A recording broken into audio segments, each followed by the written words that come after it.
देखिए ऐसा है कि जो लोग ये एतराज करते हैं ना कि आप सल्लल्लाहु अलैहि वसल्लम ने हजरत आयशा सिद्दीका रजी अल्लाह अन्हा से निकाह किया 6 साल की उम्र में और रुखसती हजरत आयशा की हुई 9 साल की उम्र में, जो ये एतराज कर रहे हैं वो दरअसल आप सल्लल्लाहु अलैहि वसल्लम की शख्सियत पर ही एतराज नहीं कर रहे हैं।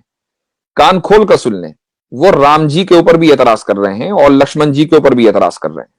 और इसको सुन लीजिए क्यों। उसकी वजह यह है कि सोशल मीडिया पर जो नौजवान टाइम वेस्ट करते हैं, अपना जॉब वॉब तो है नहीं, तो अब जो यहां आकर टाइम वेस्ट करते हैं उन्होंने कोई स्टडी नहीं की, अपने मजहब के बारे में उनको पता नहीं है, 2-4 वीडियोस देख लेते हैं और उसके बाद वो एतराज करने लग जाते हैं, ऑब्जेक्शन करने लग जाते हैं।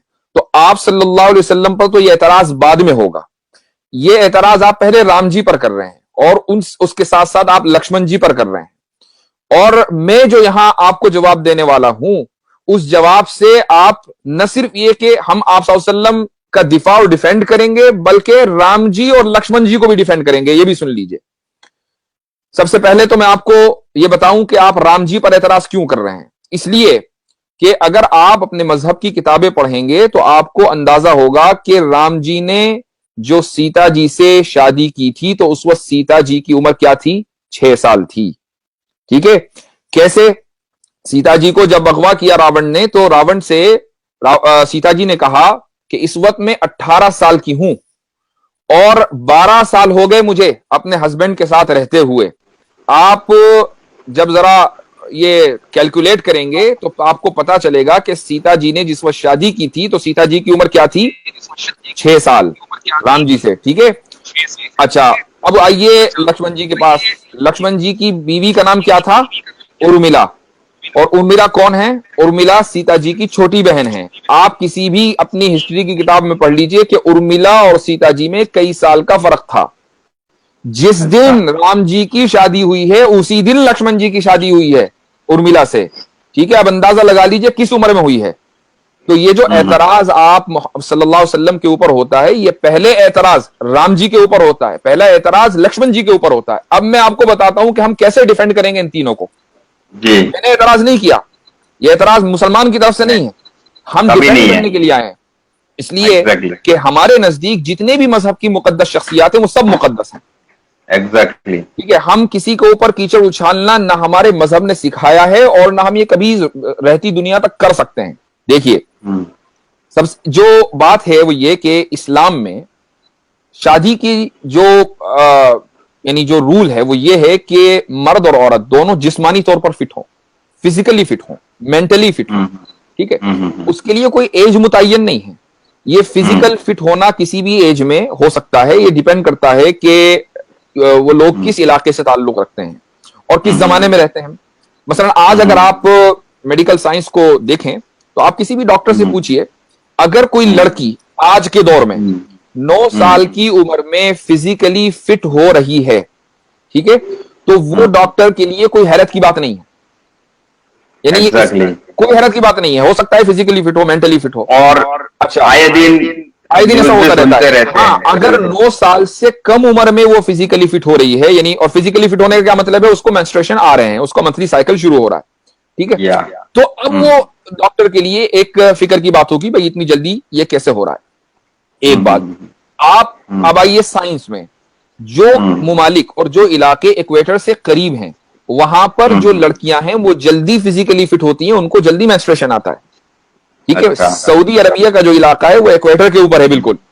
तो वहां पर जो लड़कियां हैं वो जल्दी फिजिकली फिट हो जाती हैं, मेंटली फिट भी हो सकती हैं। ठीक है। अब इस्लाम में जो आपका जो वोटिंग एज है वो मैटर नहीं करती कि आप वोट डालने के लिए किस उम्र में आप एलिजिबल होंगे। ठीक है। इंडिया में वोट डालने के लिए आप एलिजिबल हैं 18 साल की उम्र में लड़की। ठीक है। 18 साल से कम उम्र में आप शादी करेंगे तो क्या होगा? इलीगल है कि लीगल है? मुझे बताइए। इलीगल है। इलीगल है। ठीक है। अब आ जाइए आप अमेरिका में। अमेरिका में जो है शादी करने की जो उम्र है वो क्या है? 16 साल।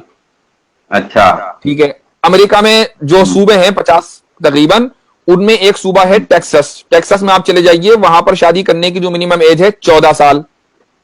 ओहो। रोमन एम्पायर में चले जाइए, इस्लाम से पहले, ठीक है, आप सल्लल्लाहु अलैहि वसल्लम से पहले, तो वहां पर शादी करने की मिनिमम एज थी, एवरेज एज, मिनिमम नहीं, एवरेज एज थी 12 साल। और जो शरीफों के घर की लड़कियां होती थी वो और कम उम्री में शादी कर लेती थी। हजरत मरियम अलैहिस्सलातु वस्सलाम जब प्रेग्नेंट हुई हजरत ईसा से, तो उस वक्त हजरत मरियम की उम्र कितनी थी? 13 साल। ठीक है। अब आप आइए चाइना में जो मिनिमम एज है लड़की की शादी करने की वो है 21 साल। अच्छा। अब एक लड़की इंडिया की है, उसने 18 साल की उम्र में शादी की, जाके चाइना में सेटल हो गई, तो चाइना के एतबार से तो वो फिजिकली एबल ही नहीं है शादी करने की। तो इसका मतलब यह हुआ कि हर मुल्क का अपना अपना अलग कानून है। इस्लाम का कानून यह है कि लड़की फिजिकली और मेंटली एबल होनी चाहिए।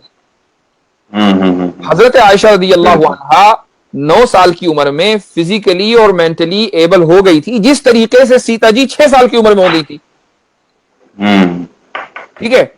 अब जब आप सल्लल्लाहु अलैहि वसल्लम की, अच्छा एक चीज और, कुछ लोग ये कहते हैं नबी करीम सल्लल्लाहु अलैहि वसल्लम की शान में गुस्ताखी करते हुए कि अलियाज बिल्लाह आप पेडोफाइल थे। पेडोफाइल एक टर्म है, इसका मतलब ये होता है कि वो लोग जो सेक्सुअली माइनर्स से अट्रैक्ट हों। ठीक है। मैं ये पूछता हूं कि अगर खुदा ना खास्ता अलियाज बिल्लाह 100 मरतबा अगर इस इल्जाम में जर्रा बराबर भी कहीं हकीकत होती, तो आप सल्लल्लाहु अलैहि वसल्लम 6 साल की उम्र में हजरत आयशा से निकाह करने के बाद 3 साल इंतजार क्यों करते भाई? 3 साल इंतजार किस लिए किया? इसलिए किया ना कि फिजिकली और मेंटली जो है वो मैच्योर हो जाए। एग्जैक्टली। उसके बाद रुखसती हुई। अच्छा, अब यहां सवाल ये होता है कि भाई चलो 9 ही साल क्यों, 2-4 साल और इंतजार कर लेते अगर 3 साल किया था। उसकी भी एक हिकमत है। उसकी वजह यह है कि नबी करीम सल्लल्लाहु अलैहि वसल्लम के घर में एक ऐसी फैमिली मेंबर का होना जरूरी था कि जो बाहर के असरात से महफूज रहे, ताकि आप सल्लल्लाहु अलैहि वसल्लम की जो पूरी फैमिली लाइफ है वो उसको जू का तू रिकॉर्ड कर ले। अब अगर एक औरत 18 की, 20 साल की, 22 साल की उम्र की किसी घर में आएगी तो वो बाहर के असरात से महफूज नहीं, उसका अपना एक कल्चर होगा, उसका अपना एक बैकग्राउंड होगा, उसका अपना एक सोचने का अंदाज होगा। ठीक है। तो वो मुकम्मल फैमिली लाइफ को रिकॉर्ड करने के लिए अपने आप को डेडिकेट नहीं कर सकेगी। यही वजह है कि इस्लाम में आधा इल्म तो हजरत आयशा रज़ियल्लाहु अन्हा से हमने लिया है। जी, और बहुत सारी हदीसें है जो माँ आयशा से वाबस्ता है कि भाई एक बार आखिरी सुन लीजिए, आप आखिरी बात सुन लीजिए। जब किसी लड़की का रेप होता है ना बचपन में, 6 साल, 8 साल, 9 साल की उम्र में, तो मुझे बताइए कि उस लड़की का जो फिजिकल और मेंटल ग्रोथ है ना वो तकरीबन रुक जाता है। वो लड़की जो है बिल्कुल डिसफंक्शनल हो जाती है, अब वो किसी काम की नहीं रहती। जो अब उसको बल्कि साइकोलॉजिकल थेरेपी की जरूरत पड़ती है अगर उसके साथ ऐसा हो जाए और वो अपनी जिंदगी बचा ले। यहां हजरत आयशा रज़ियल्लाहु अन्हा के साथ उल्टा हो रहा है। हजरत आयशा रज़ियल्लाहु अन्हा के साथ शादी होती है, 9 साल की उम्र में रुखसती होती है। तो अगर खुदा ना खास्ता ये रेप होता तो हजरत आयशा तो डिसफंक्शनल हो जाती। वो डिसफंक्शनल क्या, वो तो पूरी उम्मत का जो आधा इल्म है वो सिक्योर कर रही है, महफूज कर रही है और पूरे सहाबा को पढ़ा रही है।